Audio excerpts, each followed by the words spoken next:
कृष्ण, बलराम और राक्षस। महाभारत काल की बात है। एक बार कृष्ण और बलराम किसी जंगल से गुजर रहे थे। चलते चलते काफी समय बीत गया और अब सूरज भी लगभग डूबने वाला था। अंधेरे में आगे बढ़ना संभव नहीं था। इसलिए कृष्ण बोले, बलराम, हम ऐसा करते हैं कि अब सुबह होने तक यहीं ठहर जाते हैं। भोर होने ही हम अपने गंतव्य की ओर बढ़ चलेंगे। बलराम बोले, पर इस घने जंगल में हम खतरा हो सकती है। यहाँ सोना उचित नहीं होगा।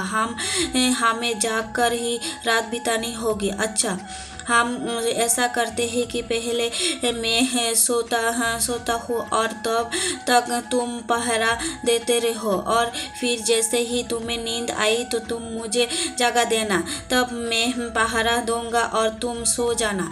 कृष्ण ही सोचा दिया। बलराम तैयार हो गया। कुछ ही पल में कृष्ण गहरा नींद में चले गया और तभी बलराम को एक भयानक आकृति उसकी ओर आती देखी। वो कोई राक्षस था। राक्षस उन्होंने देखे ही जोर से चीखा और बलराम बुरी तरह डर गए। इस घटना का एक विचित्र असर हुआ। भय के कारण बलराम का आकार कुछ छोटा हो गया और राक्षस और विशाल हो गया। उसके बाद राक्षस एक बार और खींचा और पुनः बलराम डर कर कांप उठे।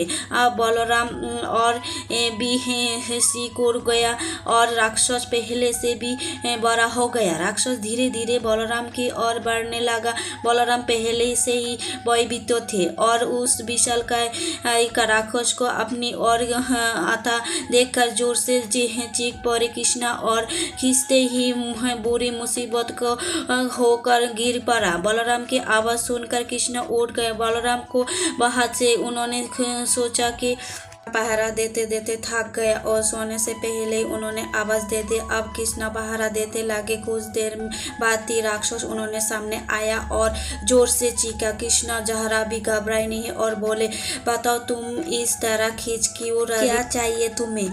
इस बार भी कुछ विचित्र घटना। कृष्ण के साहस के कारण उसका आकार कुछ बड़ा हो गया और राक्षस का आकार कुछ घट गया। राक्षस को पहली बार कोई ऐसा मिला था जो उससे डर नहीं रहा था। घबराहट में वो पुनः कृष्ण पर जोर से चीखा। फिर क्या था, राक्षस सिकुड़ कर बिल्कुल छोटा हो गया और कृष्ण ने उसे हथेली में लेकर अपनी धोती में बांध लिया और फिर कमर में खोस कर रख लिया। कुछ देर में सुबह हो गया।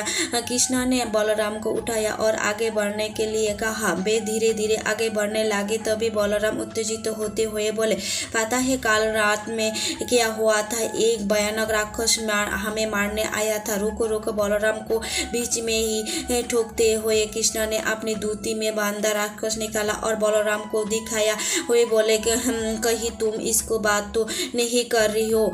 हाँ, ये वही है, पर कल जब मैंने इसको देखा था तो ये बहुत बड़ा था। ये इतना छोटा कैसे हो गया? बलराम आश्चर्यजनित होते हुए बोले। कृष्ण बोले, जब जीवन में तुम किसी ऐसी चीज से बचने की कोशिश करते हो जिसका तुम्हें सामना करना चाहिए तो वो तुमसे बड़ी हो जाती है और तुम पर नियंत्रण करने लगती है। लेकिन जब तुम उस चीज का सामना करते हो जिसका सामना तुम्हें करना चाहिए तो तुम उससे बड़ी हो जाती हो और उसे नियंत्रण करने लगती हो। Thank you.